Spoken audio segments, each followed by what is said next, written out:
Okay, dear students, today's topic is how to balance this chemical equation. हमने last lecture में chemical equation और reactions का basic समझा था.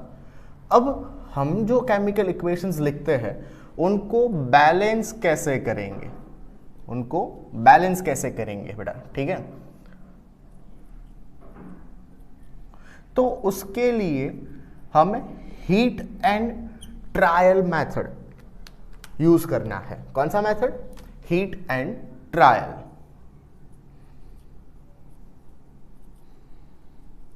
या तो इसको आप बोल सकते हो ट्रायल एंड एरर मेथड. क्यों?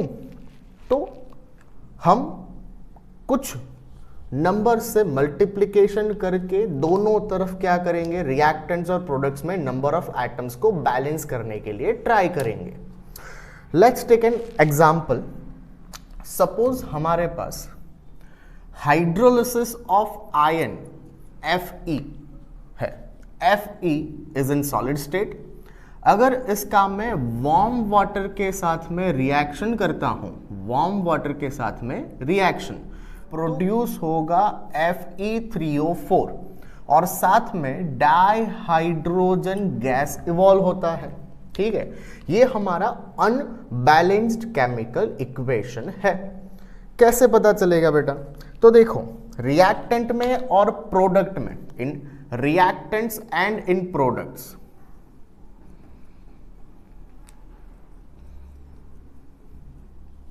हमारे पास अभी अनबैलेंस्ड केमिकल इक्वेशन में एटम्स कौन कौन से हैं? Fe, hydrogen and oxygen. Reactant में बेटा कितने Fe है? एक ही है. प्रोडक्ट में यहां पर 3 Fe के एटम्स हैं आयन के. हाइड्रोजन रिएक्टेंट में बेटा 2 है, प्रोडक्ट में 2 है. ऑक्सीजन यहां पर 1 है और प्रोडक्ट में 4 है. तो देखो, Fe और ऑक्सीजन तो अनबैलेंस्ड है ना, हमें इसको बैलेंस करना है.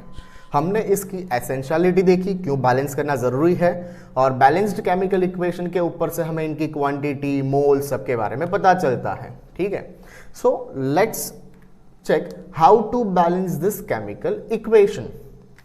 तो यहां पर केमिकल इक्वेशन जब भी आप बैलेंस करते हैं तो एक इंपॉर्टेंट पॉइंट, फर्स्ट स्टेप जो है वो होता है find in which of this chemical formula we have maximum number of atoms. Equation को मैं वापस से लिख रहा हूं बेटा, ठीक है, कि जो आयन Fe सॉलिड का हाइड्रोलिसिस करेंगे तो हाइड्रोलिसिस करने पर प्रोड्यूस होता है Fe3O4 plus dihydrogen gas. Very first step here is find out the formula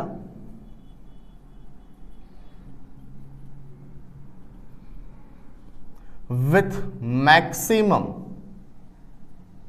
number of atoms.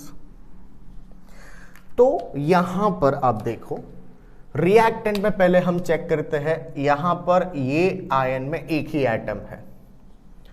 दूसरा फॉर्मूला जो है H2O, इसके अंदर हमारे पास 2 हाइड्रोजन और 1 ऑक्सीजन, मतलब टोटल 3 एटम्स प्रेजेंट है. Fe3O4 में नंबर ऑफ एटम्स कितने होंगे बेटा? करेक्ट, 3 Fe और 4 ऑक्सीजन, टोटल 7 एटम्स है यहां पर. और ये H2 फॉर्मूला में 2 हाइड्रोजन एटम्स है. सो आपको फर्स्ट स्टेप में आइडेंटिफाई करना है ऐसा एक फॉर्मूला जिसमें मैक्सिमम एटम्स होंगे. यहां पर हमारे पास Fe3O4 में मैक्सिमम नंबर ऑफ एटम्स है. ठीक है, टोटल 7 एटम्स. तो आप बैलेंसिंग ऑलवेज स्टार्ट करोगे यहां पर जो फॉर्मूला में मैक्सिमम एटम्स है वो फॉर्मूला से. ठीक है, let's try to balance this formula in reactant and product.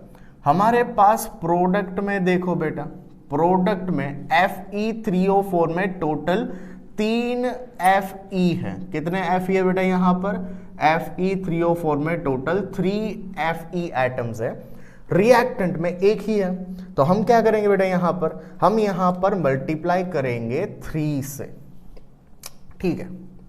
अब नंबर ऑफ ऑक्सीजन एटम्स देखो प्रोडक्ट में 4 है Fe3O4 के अंदर, तो यहां पर ऑक्सीजन बैलेंस करना है रिएक्टेंट में, एक है, तो हम क्या करेंगे बेटा यहां पर मल्टीप्लाई करेंगे 4 से, ठीक है। Fe और ऑक्सीजन को हमने बैलेंस कर दिया यहां पर, साथ में देखो हाइड्रोजन, ठीक है। तो ये जो इक्वेशन हमने बैलेंस किया कि जिसमें मैक्सिमम नंबर ऑफ एटम्स है फर्स्ट, उसको बैलेंस कर रहे हैं, ये तो अभी हाफ बैलेंस्ड हुआ, ठीक है, और पार्शियली बैलेंस्ड इक्वेशन हुआ। So this equation after balancing the formula with maximum number of atom will give you partially balanced equation,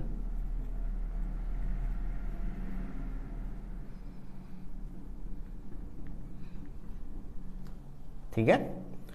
अब सेकंड स्टेप क्या करोगे, पार्शियली बैलेंस्ड इक्वेशन में हम यहां पर अब नंबर ऑफ एटम्स वेरीफाई करेंगे दोनों तरफ, Fe 3 हो गए रिएक्टेंट प्रोडक्ट में, ऑक्सीजन 4 हो गए रिएक्टेंट और प्रोडक्ट में, नंबर ऑफ हाइड्रोजन देखो 4 2 8, प्रोडक्ट में कितने बेटा 2 है सिर्फ। सो हम क्या करेंगे, प्रोडक्ट में अगर हाइड्रोजन को 4 से मल्टीप्लाई कर देंगे तो क्या होगा बेटा यहां पर, तो यहां पर ये इक्वेशन कंप्लीटली बैलेंस्ड हो जाएगा, ठीक है, ये इक्वेशन कंप्लीटली बैलेंस्ड होगा। तो स्टेप 2 में क्या करोगे, रिमेनिंग एटम्स जो भी होंगे, ये रिमेनिंग एटम्स को आप बैलेंस कर दोगे इन रिएक्टेंट एंड प्रोडक्ट, ठीक है। सो बैलेंस द रिमेनिंग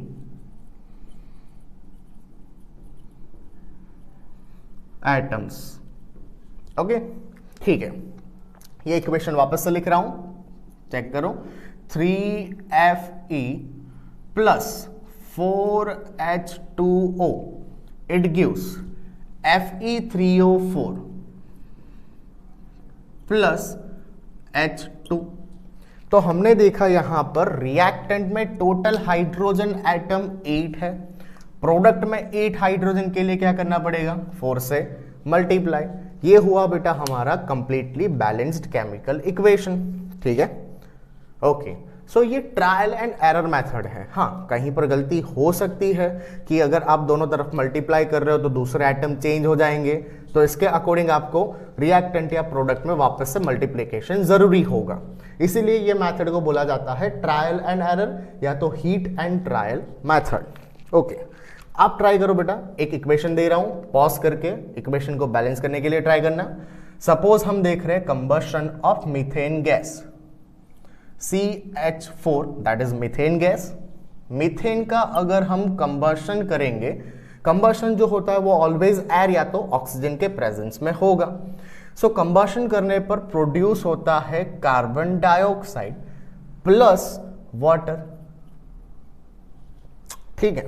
ये अनबैलेंस्ड केमिकल इक्वेशन है, ट्राई करो इसको बैलेंस करने के लिए। अब बेटा यहां पर देखो, number of carbon, hydrogen and oxygen in reactants and in products कितने हैं, कार्बन 1 है रिएक्टेंट में, हाइड्रोजन 4 है और ऑक्सीजन 2 है। कार्बन यहां पर 1 है, हाइड्रोजन यहां पर 2 है और ऑक्सीजन 2 + 1 टोटल 3 है, ठीक है। मतलब ये अनबैलेंस्ड केमिकल इक्वेशन है, दोनों तरफ रिएक्टेंट प्रोडक्ट डिफरेंट है, ठीक है। अब क्या होगा, फर्स्ट स्टेप आप क्या करोगे बेटा, यहां पर मैक्सिमम एटम वाला एक फार्मूला देखो। मैक्सिमम एटम किस में है, यहां पर 1 कार्बन और 4 हाइड्रोजन मतलब 5 एटम्स है, यहां पर सिर्फ 2 ऑक्सीजन है, कार्बन 1 और 2 ऑक्सीजन मतलब 3, और यहां पर भी 2 हाइड्रोजन 1 ऑक्सीजन मतलब 3 एटम्स है। तो मैक्सिमम एटम हमारे पास मीथेन में है। तो first we will try to balance this carbon and hydrogen, ठीक है। कार्बन रिएक्टेंट में 1, प्रोडक्ट में 1, बैलेंस्ड है। हाइड्रोजन रिएक्टेंट में 4, प्रोडक्ट में 2 है, तो क्या करोगे, यस 2 से मल्टीप्लाई करोगे, ठीक है, हाइड्रोजन बैलेंस हो गया बेटा। अब ऑक्सीजन को बैलेंस करना है। ऑक्सीजन को बैलेंस करने के लिए देखो यहां पर प्रोडक्ट में हमारे पास 2 + 2 टोटल 4 ऑक्सीजन है और रिएक्टेंट में कितने बेटा 2 ही है। 4 बनाने के लिए क्या करोगे, इसको 2 से मल्टीप्लाई करोगे, तो ये हो गया हमारा balanced chemical equation. Let's take another example, try to resolve it. ठीक है, सपोज रेस्पिरेशन वाला ही लेते हैं। ठीक है, C6H12O6 दैट इज ग्लूकोज। क्या है बेटा, ये ग्लूकोज है। ग्लूकोज का अगर हम कंबशन करते हैं तो ग्लूकोज के कंबशन से प्रोड्यूस होता है कार्बन डाइऑक्साइड, जिसको आप एक्सहेल कर देते हो, राइट। प्लस यहां पर प्रोड्यूस होगा वाटर। आपको इक्वेशन से साफ दिख रहा है, इसमें नंबर ऑफ एटम्स सबसे ज्यादा है। ओके, पॉज करके पहले ट्राई करो बैलेंस करने के लिए। यहां पर मैक्सिमम नंबर ऑफ एटम्स है, कार्बन 6, हाइड्रोजन 12, मतलब 18 हो गए टोटल, प्लस 6 24 एटम्स है ग्लूकोज के फॉर्मूला में। तो पहले आप बैलेंस कहां से स्टार्ट करोगे बैलेंसिंग, ये ग्लूकोज के फॉर्मूला से। देखो क्या होगा बेटा, यहां पर total number of carbon reactant में 6 है, तो प्रोडक्ट में एक ही कार्बन है तो उसको 6 से मल्टीप्लाई कर रहा हूं मैं। हाइड्रोजन यहां पर 12 है बेटा, देखो 12 हाइड्रोजन और प्रोडक्ट में कितने हैं 2 है, तो उसको भी क्या कर रहा हूं 6 से मल्टीप्लाई कर रहा हूं। हो गए कार्बन हाइड्रोजन बैलेंस। अब लास्ट में बचा ऑक्सीजन। यहां पर प्रोडक्ट में मुझे ऑक्सीजन ज्यादा दिख रहा है कंपैरेटिवली, ये 6 + 2 8 ही है, ठीक है। और प्रोडक्ट में कितने 6 2 12 + 6 18 ऑक्सीजन है।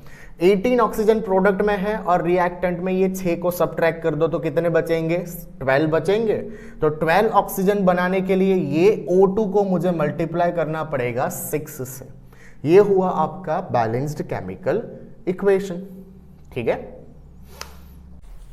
ओके बच्चा लोग, अगर आपको वीडियोस पसंद आ रहे हैं then like all these videos, share these videos with your friends and click on the bell icon for more updates. Subscribe our video channel Educulum. You can download our application from the Play Store Educulum. You can also follow us on Instagram Educulum and Facebook Educulum Gurukul. Like, share, subscribe and follow us. For more updates and inquiry, you can contact us on the given number. Okay.